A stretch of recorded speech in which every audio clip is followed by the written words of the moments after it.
clase. No, no se me ocurrió.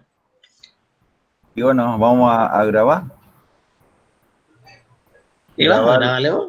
Grabar la reunión, ahí entré. ¿Por qué a vos siempre te pareció pedir consentimiento cuando vas a grabar? Sí, sí. En realidad es una manera de decir nomás, pero... ¿Aceptar? Pero acá no aparece, ahí dice que está grabando. No, está dando vuelta el... Sí, está dando vuelta el... Bueno, ¿dónde quedamos? Ahí sí comenzó la grabación. Bueno. Después de un buen largo rato de corte de luz, reiniciamos la clase del día martes. Le agradezco a mi hermano, el profesor Osvaldo González, que de algún modo me sustituyó desde las 16:30 en adelante. Y quedamos en que nosotros ya habíamos visto y nos quedó un último punto, que eran los agentes de información. El punto 10 de la bolilla 12. El punto 10 de la bolilla 12, que son los agentes de información, no es otra cosa que, yo digo así en forma irónica, la parte chismográfica. Es la parte de la chismografía que siempre le interesó al fisco tenerlo. Tenerlo significa poder contar con toda la información de todos los contribuyentes como persona humana. Esta parte de esta descripción, digamos, que uno hace, tiene su fundamentación en que el fisco cruza toda la información en las declaraciones juradas. El día que ustedes entren y conozcan el sistema, la parte operativa, digamos, cuando estén cargando los datos para hacer una declaración jurada, por ejemplo, de ganancia y de tercera categoría, van a encontrarse, digamos, con muchos numeritos encerrados en unos cuadraditos, que es prácticamente de donde después la información lo entrecruza la FIP-DGI. El objetivo de los agentes de información, digamos, quienes tienen que informar y todo ese tipo de cosas, es precisamente conocer quiénes son los titulares de una empresa, qué número de quit tiene, dónde vive, a qué se dedica y qué porcentaje de participación societaria tiene en una SRL, en una sociedad anónima, en una sociedad en comandita, en cualquier tipo de sociedades. Este año, 2020, en abril de este año, nace una nueva resolución que sustituyó las anteriores que existían, la anterior que existía. Y con grandes modificaciones a partir del 15 de abril de este año. Se pone en marcha este año un registro, fíjense cómo hasta dónde va el fisco, un registro de entidades pasivas del exterior a través de un régimen de información. Esta palabra, este término, entidades pasivas del exterior, se refiere a los sujetos, personas humanas argentinos que participan o tienen participación en las entidades del exterior, en cualquier entidad del exterior, sociedad anónima, SRL, que exista en el exterior, sociedad colectiva, excepto, digamos, no hay que informar nada cuando se trate de una fundación o de un fideicomiso de tipo financiero, de dinero, sería.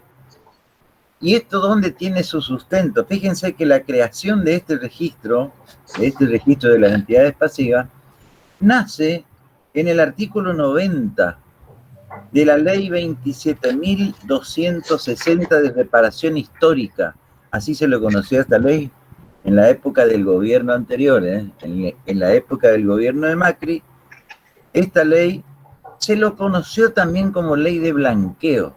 ustedes habrán oído nombrar de que, y el gran debate que tuvo en su oportunidad, porque de alguna manera pagando, así era el pensamiento, lo que habrán leído, lo que habrán escuchado en la televisión, que pagando uno blanqueaba y prácticamente quedaba limpito con todo lo que uno había sacado del país y colocado afuera del país en una sociedad anónima, en una SRL, en una sociedad en comandita. En esa ley, la 27260, se estableció, se le instruyó, mejor dicho, se le dio la instrucción a la FIP-DGI para que la FIP-DGI cree, elabore, fabrique una resolución y lleve un registro de estas entidades pasivas en el exterior. Se le fijó también los plazos, de alguna manera en esta resolución nueva que se creó a partir del 15 de abril de este año, se fija todos unos plazos de los años 2016, 2017 y 2018, que fue cuando se creó la ley allá en el 2017. Tienen que informar, digamos, las sociedades anónimas, las personas humanas, todas las participaciones que tengan en el exterior. Pero cualquier tipo de participación, en la pregunta no. Los contribuyentes que sean titulares de más del 50%, los contribuyentes que sean titulares de más del 50% de las acciones o participaciones del capital, que sean directores, que sean gerentes, apoderados, miembros de los órganos de fiscalización o similares, deben informarle al fisco por aquellos años. 2017, 2018, 2016 también, 3 años son, y el 2019. Y a partir de ahora, de abril de este año, esta parte, digamos, de este tipo de información, ustedes si entran en la página de la FIP-DGI van a encontrar toda la resolución, digamos, con muchos anexos, con varios anexos. Yo hice un resumen que ya le pasé a mi hermano para que lo mire, y él lo va a colocar después en la página, digamos, de acá, la que tenemos nosotros acá en la facultad, digamos, porque hizo un resumen nomás, dice yo, de cuáles son las obligaciones que tienen y qué personas tienen que informar este tipo de participación, digamos, de lo que tienen en el exterior. Y se crea una palabra nueva, y donde la palabra nueva que está en el decreto reglamentario de la ley del impuesto a las ganancias, rentas pasivas. Acuérdense, rentas, ganancias, enriquecimientos pasivos es el nombre. Las rentas pasivas están en el artículo 292, uno de los últimos artículos del decreto reglamentario de la ley del impuesto a las ganancias. Entonces vamos de vuelta. Todas las personas humanas que tengan más del 50% en la participación de otra empresa, tiene que sea también, o que aunque no tenga esa participación, pero que sea gerente, presidente, director de una sociedad anónima, está en la obligación de informar dicha calidad de director, gerente, dicha calidad y en qué empresa. Y fundamentalmente si es que tiene más del 50% de los ingresos brutos. Fíjense la palabra que utiliza la resolución. Cuando una persona tiene más del 50% también de los ingresos brutos en un año, de todas sus ganancias, tiene la obligación de informar. De esta manera, digamos, no se olviden que es el fisco la que va a entrecruzar después la información con su declaración jurada, digamos, en el impuesto a las ganancias.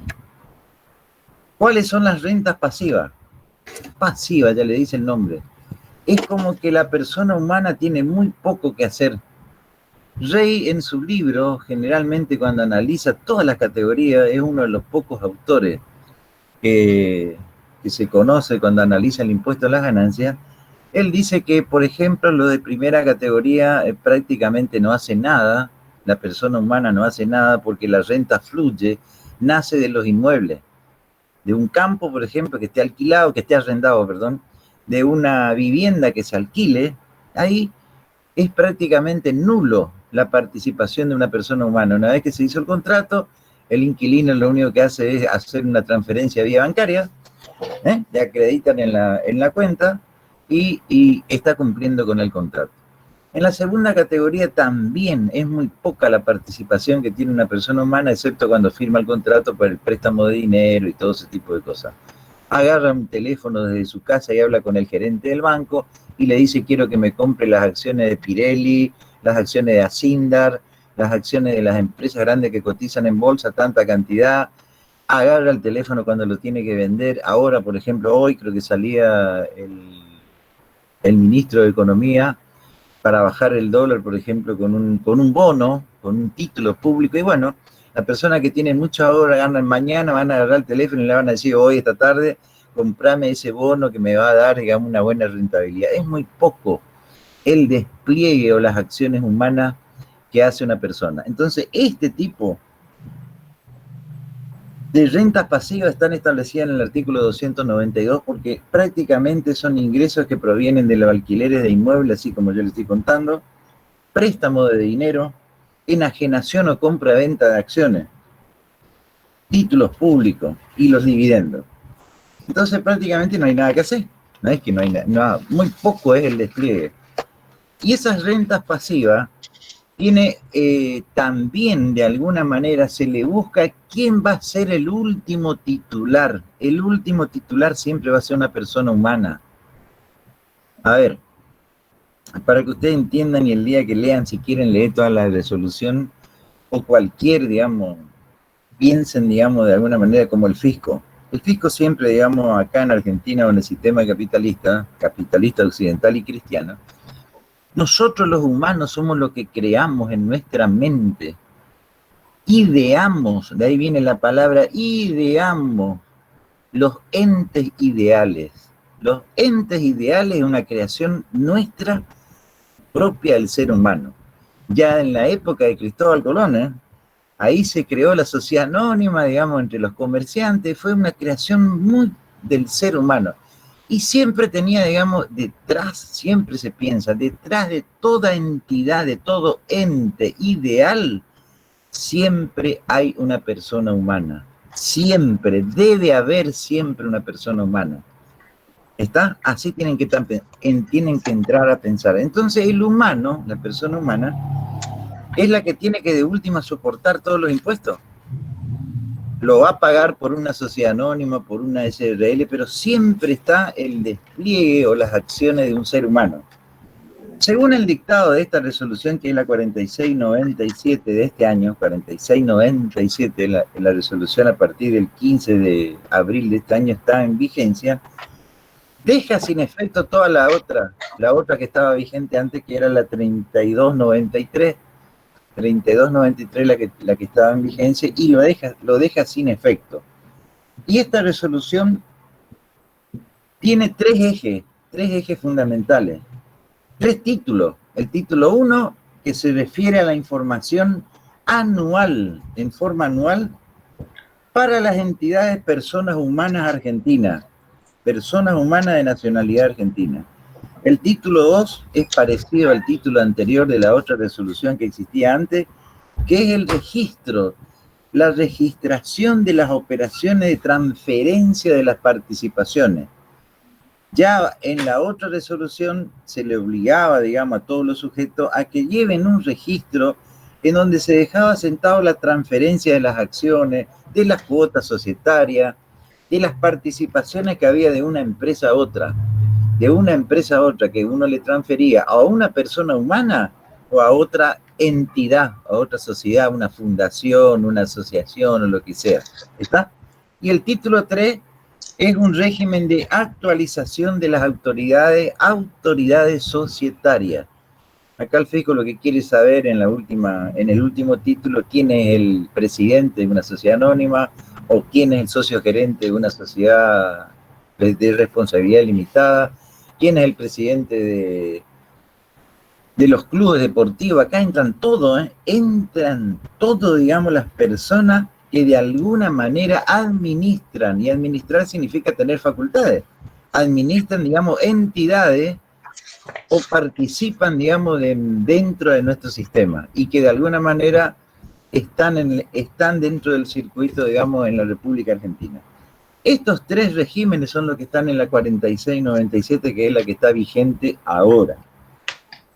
Esta incorporación por parte de las entidades ubicadas en Argentina de informar, ¿sí? La palabra que utiliza la resolución es que deben informar los beneficiarios finales de sus accionistas y o entidades vinculadas. Los beneficiarios finales de los accionistas y o entidades vinculadas que están en el exterior. ¿Quiénes son las personas que de última, son los tenedores o los que manejan realmente una sociedad? ¿Dónde está el poder en definitiva de una sociedad? Eso es lo que se busca, digamos, con esta nueva resolución. ¿Quiénes son los que tienen los dueños del capital? Y cualquier medio que ejerza el control directo o indirecto de esa persona jurídica, de la que están en el exterior. Otra cosa que es importante que sepan de esta resolución, la 4697, son la obligación que tienen que informar los apoderados, los que tienen un poder de las entidades extranjeras acá en el país. Hay muchas personas que acá en Argentina, acá en el Chaco inclusive, tienen un poder general o especial de entidades que son del exterior. ¿Quiénes son? ¿Y qué retribución tienen? Fundamentalmente la retribución que tienen, si es en pesos, si es en términos de nuestra moneda o si es en dólares. También se implementó a través de estas entidades pasivas, que se hizo, nunca se olviden, a través de una ley de blanqueo, ¿eh? Con esa ley de blanqueo que se pagaba un impuesto especial, blanquearon prácticamente todo. Esto está en vigencia a partir, ya le dije, a partir de abril de este año, 15 de abril de este año, y la declaración jurada para el año 2019, todo es al 31 de diciembre, la información que tienen que dar y que hay que facilitarle al fisco, siempre es al 31 de diciembre de cada año, para que se entienda. Hay que informarle al fisco las participaciones, la cantidad de acciones que uno tiene al 31 de diciembre. No se olviden que también las sociedades le tienen que informar en aquellas sociedades, en aquellos casos en que las sociedades no coticen sus acciones en bolsa, le tiene que dar el valor patrimonial proporcional de cada una de las acciones, y al fisco, ¿sabe para qué le sirve? Para ver si ese accionista colocó esa participación, colocó la participación en su declaración jurada. Como este régimen nació ahora, el 15 de abril de este año, eso no quiere decir que el año que viene, en el 2021, vaya a vencer la información que haya que darle al 31 de diciembre de este año. Al 31 de diciembre de este año, ya el accionista va a tener otro valor patrimonial proporcional, otro valor de las acciones que cotizan en bolsa, a lo mejor tiene otra participación totalmente distinta a la que tenía en el año anterior. Esas personas que tienen que informar las próximas declaraciones juradas van a vencer los últimos días del mes de julio de cada año. ¿Qué significa? Si ustedes eligen esta bolilla, cualquiera de los profesores que estén en la mesa le van a preguntar, ¿cuándo vence la declaración jurada que tienen que hacer, digamos, una persona por las participaciones que tiene, el número de CUI, domicilio, si es presidente, si es gerente, cuánto es el valor que declara? Normalmente tienen que decir en los últimos días del mes de julio de cada año. Eso no cambia. Solamente por este año, yo entré en la página de la FIP DGI, solamente por este año el vencimiento se va a producir el 14 de diciembre, el 14, 15 y 16 de diciembre. Ahora este año, por las participaciones y por toda la información al 31 de diciembre del 2019.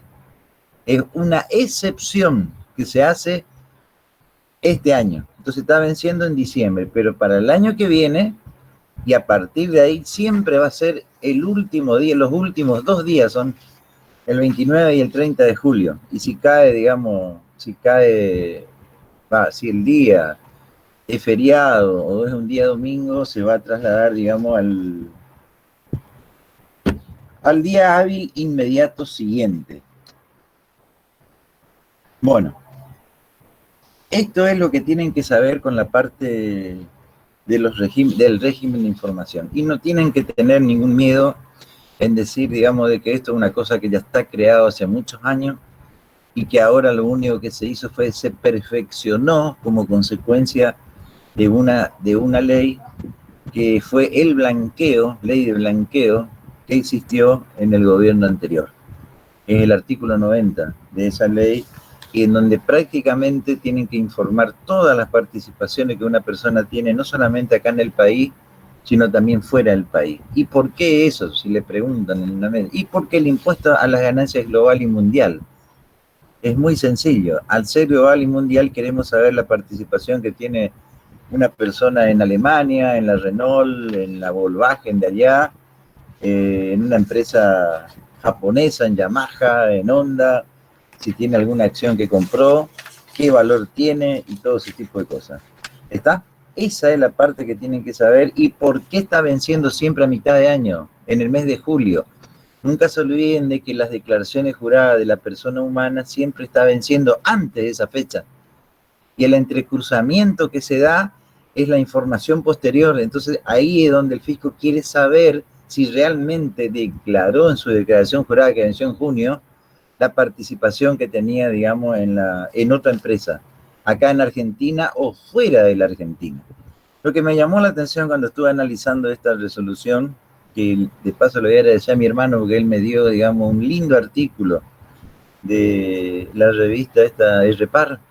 Él está suscrito a la revista RPAR, me sirvió, yo no voy a decir que no, pero yo me agarré la resolución y le di un enfoque distinto, más práctico, digamos, para que se entienda, para que ustedes lo entiendan bien, digamos, y sepan, digamos, el buscarle la última persona beneficiaria de una acción. Me llamó la atención en esta resolución porque una de las cosas que se viene discutiendo a nivel internacional y a nivel mundial es que las fundaciones están exceptuadas. Eso es una cosa que dentro de nuestro sistema, desde que yo estudié impuestos, siempre gozaron todas las fundaciones de alguna manera de algún tipo de protección, entre comillas, de algún tipo de protección. Nunca se olviden, digamos, ustedes cuando estudiaron Derecho Societario u otras entidades que no son precisamente sociedades, habrán estudiado la parte de la ley de fundaciones. Y en la ley de fundaciones siempre generalmente, digamos que son entes creados por nosotros acá en nuestra mente y hace lo que el fundador quiere. En definitiva, así aprendí yo. Así me enseñó a mí un profesor. Mire, la fundación hace lo que el fundador quiere. Y yo no me estoy por olvidar jamás la experiencia que yo tuve de mi paso por la FIP-DGI, de que cómo es realmente el negocio que hay detrás de una fundación. Le voy a contar en 2 minutos, en 3 minutos, cuál es realmente el negocio de las fundaciones. No se olviden que las fundaciones son entes que de alguna manera son no están sin fines de lucro. Sin fines de lucro, para que se entienda, tómenlo así, altruista, y piensen en algunas películas que hayan visto por ahí, algún automóvil, algún automóvil de alta gama, esos que son caros, y que tiene pegado en un costado en los costados del automóvil, de las 4x4, esas grandes, por ejemplo, Fundación Marina y el pescadito o el delfín, y señala de la Fundación Marina, y hace lo que el fundador quiere. ¿Quién será el fundador? ¿Quién es el verdadero propietario de la fundación? que está disfrutando de esa camioneta, y esa camioneta seguro que ni la patente no pagó en la ciudad donde se mueve, la patente no pagó, y seguro que todos los beneficios para importar la camioneta se tomó la fundación. Porque normalmente hasta los impuestos aduaneros no pagan las fundaciones cuando importan un bien de capital o un bien que es caro. Yo no me estoy por olvidar nunca, yo trabajé en Corrientes, en el banco de Corrientes, cuando se trajo del exterior un equipo carísimo para el hospital escuela de Corrientes, y se tuvo que buscar una fundación para no pagar los derechos aduaneros. Para no pagar los derechos aduaneros, nunca me estoy por olvidar que salimos todos a buscar una fundación como que era la importadora de todos los equipos de radio y todo ese tipo de cosas. Y eso me llevó a mí a estudiar bien el tema de la fundación. ¿Y por qué se hace lo que el fundador quiere? ¿De qué vive una fundación?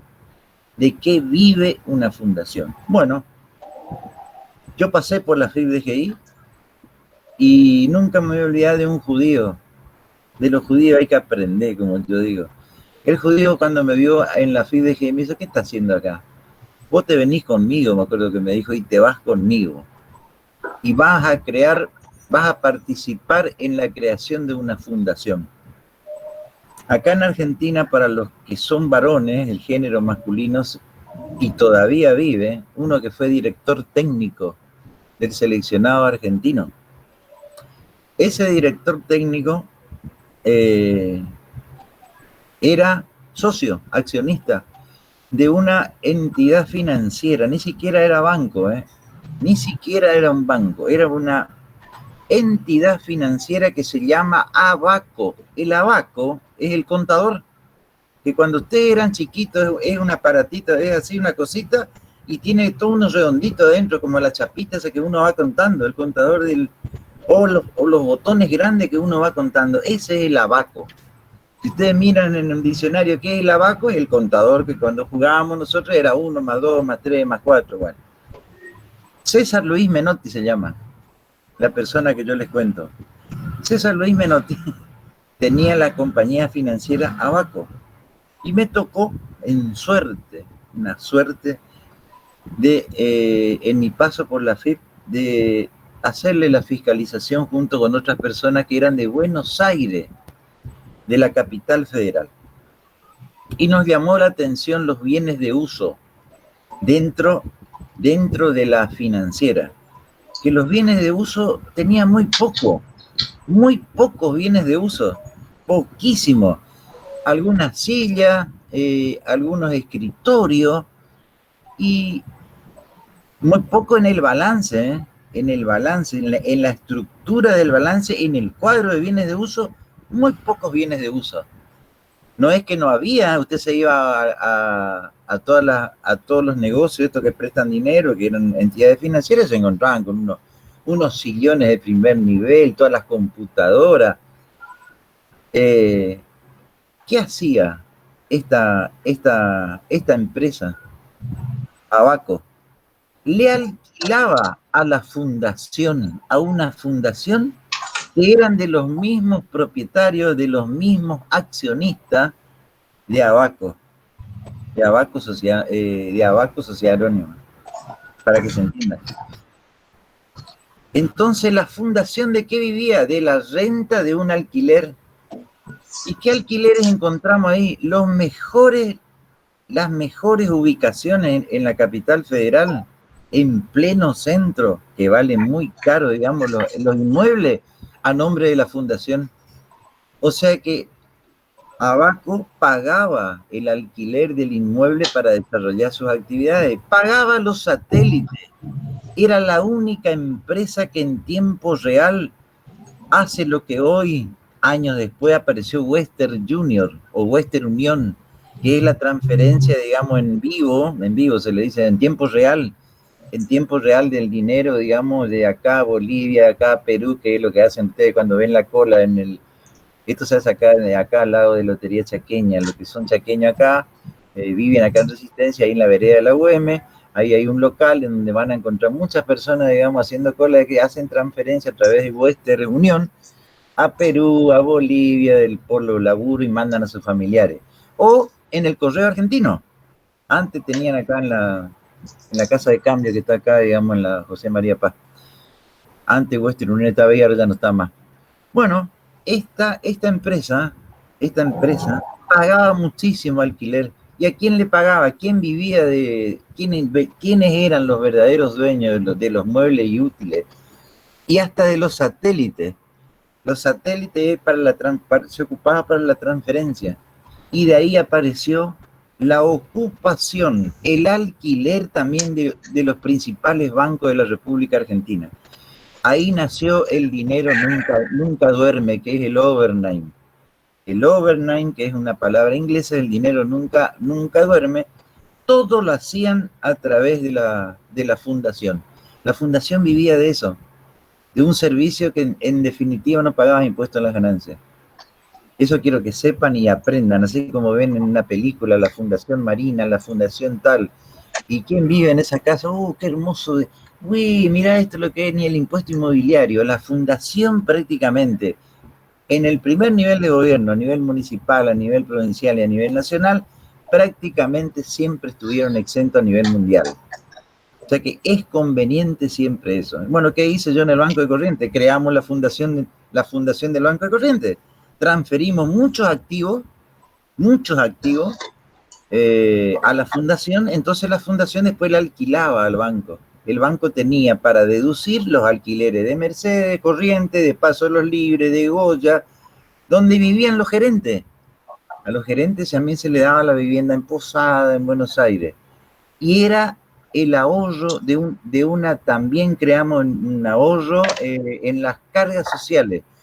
No se olviden que es remuneración en especie. Entregarle una vivienda a un gerente para que viva, a un tesorero para que vive, hay remuneración en especie que no debe superar el 25%, según la ley 2744. Nada más que al ser la vivienda de la fundación, ya se lo sacaba porque tenía otro número de quit. Y ahora me llama la atención, mirándolo bien a esta resolución nueva que hay, otra vez las fundaciones quedan afuera. Y me llama la atención también, porque si ustedes se ponen a mirar bien esta resolución, también los fideicomisos. En cambio, el resto meten todo.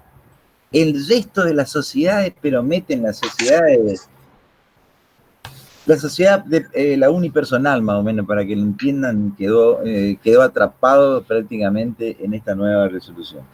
¿Qué sanciones hay si uno no presenta la declaración jurada en el mes de julio de cada año? No se olviden que para este año es una excepción, nomás los días que les di. Comento algo. Sí. Vinculado con esto que estamos hablando, antes de que yo me salga de esta conexión, porque tengo que dar una clase de impuestos 1, quiero comentar dos cositas. Una, en realidad la única persona que yo conozco que se haya matado por una fundación se llama René Favaloro. Ni Bill, ni Melinda creo que se maten por una fundación. Ustedes ya sabrán de quién se trata. ¿Está? Lo otro que les quiero comentar es lo siguiente.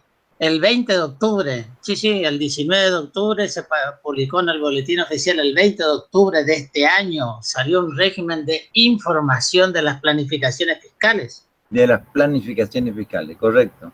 Esa resolución 4838 que está vigente ahora salió el 20 de octubre. ¿Hoy qué día es? Hoy es día 27, es decir, hace una semana. Nuevito. ¿Qué es nuevito esto? De que en realidad todos los contribuyentes que realicen planificaciones fiscales tienen el deber de informar. Entonces, ¿quiénes son los que tienen el deber de informar? Todos aquellos contribuyentes. Primera cuestión, los contribuyentes. Segunda cuestión, también tienen el deber de informar los asesores, es decir, ustedes. El día de mañana, ustedes pueden estar involucrados dentro de la obligación de informar. Y esto es bueno que lo vayan conociendo y o sabiendo, ¿está? Entonces, lo único que aquí me está llamando la atención y vinculado con el tema que se está tratando o vinculado con el tema de las fundaciones, es de que la fundación no es contribuyente. No. Porque el contribuyente es aquel a cuyo respecto se verifica el hecho imponible. Y si no se verifica el hecho imponible porque no tienen la obligación de pagar, en principio los sujetos exentos no tienen la obligación de, digamos, poner en conocimiento a la FIP-DGI las planificaciones fiscales. Entonces ustedes se estarán preguntando, ¿pero y qué es una planificación fiscal? Una cosa de loco esto. Porque vos decís, che, es una planificación fiscal. ¿Qué es una planificación fiscal? Está definida dentro de esta resolución general qué se debe entender o qué se entiende por planificación fiscal. Sí, está definida. Hay mucha tinta, digamos, para escribir con respecto a qué se entiende por planificación fiscal. Pero como este tema está íntimamente relacionado y o vinculado con un contenido que nosotros lo vemos en finanzas públicas. En finanzas públicas habrá que desempolvar el libro de vuelta o el apunte que ustedes tengan cuando vieron el tema de la evasión y de la elusión. Entonces, el tema de la elusión estaría un poquito, digamos, bien cercano ahí, digamos, lo que sería una suerte de planificación fiscal. Porque ¿qué es lo que hace un contribuyente? Lo que hace el contribuyente es, digamos, utilizar todas las herramientas legales que están a su alcance para disminuir la carga fiscal. Y para disminuir la carga fiscal puede tener una serie de elementos o de hechos que va a llevar adelante para tratar de obtener el beneficio. Nadie va a realizar una planificación fiscal para pagar más. Piensen, nadie hace una planificación fiscal para pagar más. Entonces, por allí a veces uno dice, mire, dentro de los contenidos de las planificaciones fiscales, el que primero uno aborda es el siguiente. ¿Cuál es el tipo societario que más te conviene a los fines de pagar una menor carga fiscal? La pregunta es, ¿será que tengo que informar eso también? En realidad, como esto es nuevo, estamos hablando del 20 de octubre, estamos hablando de hace una semana atrás. Digamos que habrá que estar atento a la evolución de esto. Sí estuve mirando de que en realidad la fecha de vencimiento para los fines de presentar, digamos, la información que corresponda respecto de la obligación fiscal y hasta el último día del mes siguiente a la fecha de cierre. Es decir, que si la fecha de cierre del ejercicio de un ente es el 31 de diciembre, usted va a tener, digamos, la obligación de informar de su planificación fiscal hasta el 31 de enero del año siguiente. Una cosa así nomás. Esta resolución también la voy a estar incorporando dentro del material de la unidad, junto con un comentario que realiza, digamos, un tributarista que obviamente que está cuestionando, digamos, la información que está pidiendo la FIP-DGI. Usted tiene el deber de informar, sí, porque usted puede ser asesor, y lo que estuvimos conversando el otro día con mi hermano es que por lo general el contador no es el que confecciona las declaraciones juradas, pero bueno, esa es otra historia. Esa es otra historia, porque en general ningún contribuyente le da, digamos, en los hechos es el contador el que lo hace, pero desde el punto de vista jurídico es el que no aparece. Eso se van a dar cuenta cuando estén ejerciendo la profesión, porque en general la persona tiene la clave fiscal, pero que en realidad esa clave fiscal es como que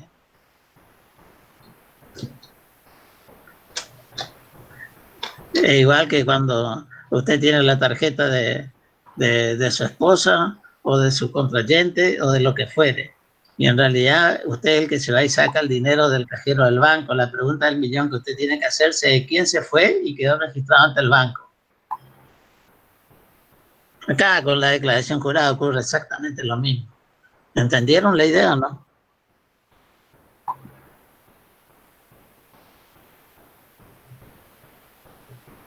Bueno. ¿Está?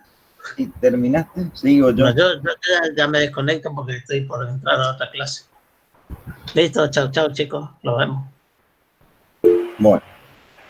Lo que no sé es si yo apagando esto, si le estoy desconectando a todo el mundo. Eso es lo que no sé. Porque yo fui el que entré primero. No, yo comencé la clase y se cortó la luz cuando comenzaba la clase. Entonces está bien, yo me salgo nomás y no la afecto a nadie. Nomás, sí, nomás. Chao. Bueno, seguimos. La última parte que queda por decirle a ustedes es las sanciones que puedan tener, digamos, con respecto al no cumplimiento de una resolución como esta. Las sanciones, digamos, por incumplir con una resolución se dan de distintos modos en la actualidad con la FIP-DGI. Normalmente la FIP-DGI le pone trabas cuando un contribuyente no presenta, por ejemplo, una declaración jurada, no hace caso a una información, además también de las multas que son pecuniarias, digamos, que son las que están establecidas en la ley 11683. O sea que esto es una cosa que ya vino para quedarse. Suponemos que por la necesidad que tiene el Estado argentino, que tenemos todos nosotros, de mayor recaudación, digamos, para el Estado van a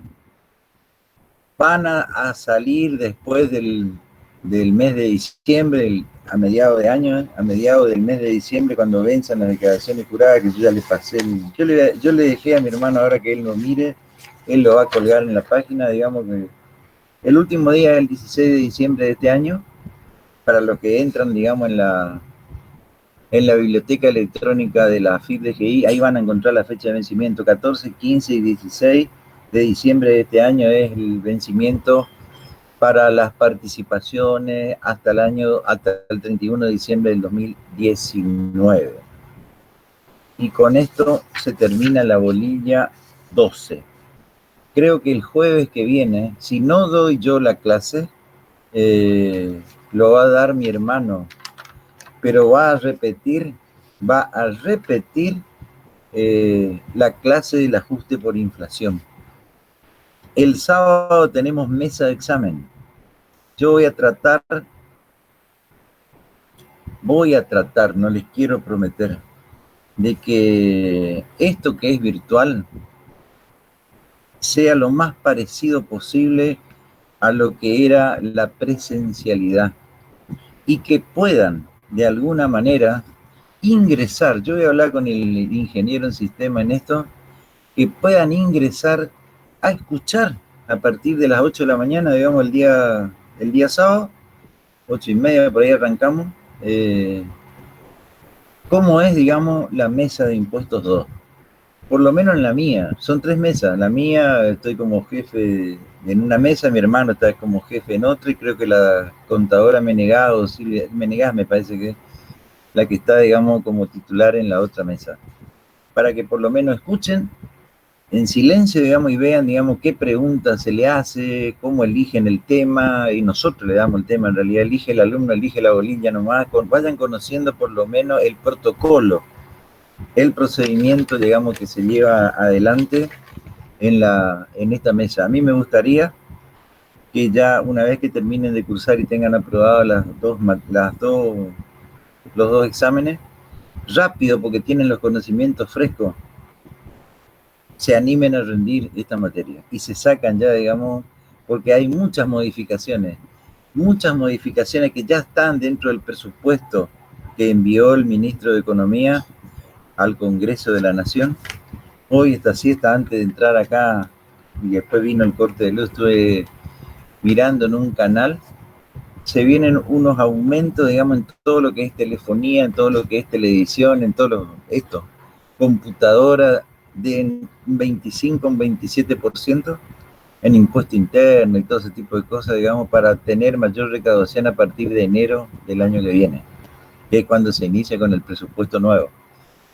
El Estado necesita, digamos, de alguna manera más recursos, y esa es una de las modificaciones. Hay otras modificaciones que también están, digamos, previstas para la ley del impuesto a las ganancias, y me gustaría que ustedes lo hagan. Si tienen que hacer alguna pregunta, habiliten el micrófono. Yo creo que ya la semana que viene, ya que lástima estamos terminando, digamos, pero para el año que viene, si seguimos con la virtualidad, por lo menos yo voy a pedirle al consejo de la facultad de que el que ingrese al aula realmente se le vea el rostro. A mí no me gusta estar así, es como fantasma, es como que no lo veo, y que podamos interactuar de un modo distinto. Si quieren preguntar, pregunten.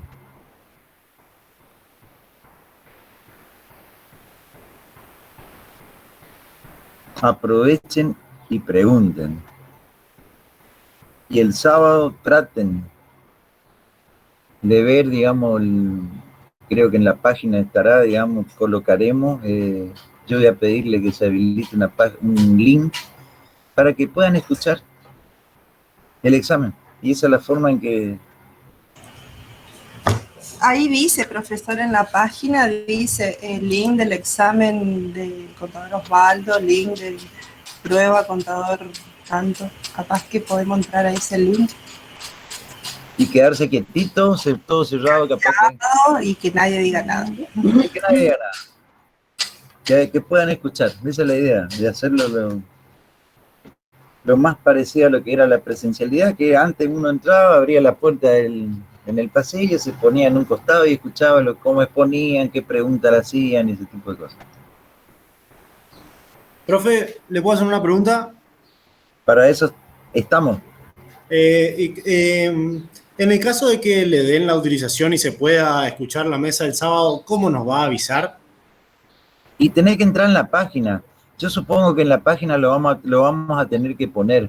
Yo voy a hablar con este chico que es del centro de estudiantes y que también es consejero. Hay buena onda con ellos y que se queden calladitos nomás. Acá lo único que es, tienen que quedar callados nomás. Callados nomás. ¿Está? Calladito. Y sí, y que no sea, digamos, a ver, es interactivo, que puedan, digamos, por lo menos interactivo con la persona que está exponiendo, pero es como que lo único que quedarían afuera, digamos, son los que van a rendir, pero el resto que nos rinde, que tranquilamente puedan escuchar.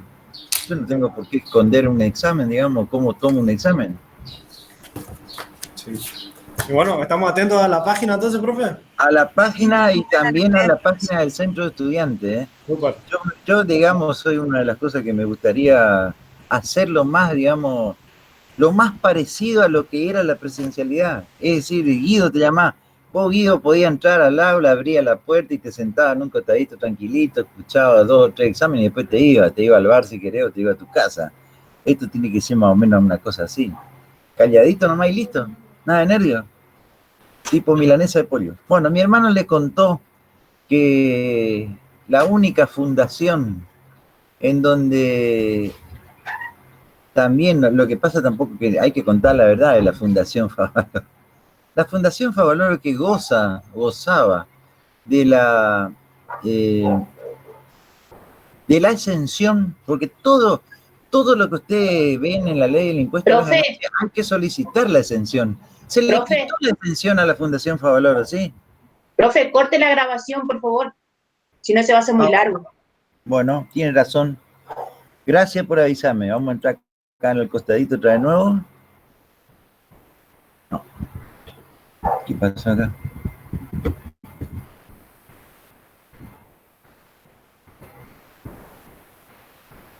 Modo de tableta conectada, configuración, ahorro de batería, desactivar ahora.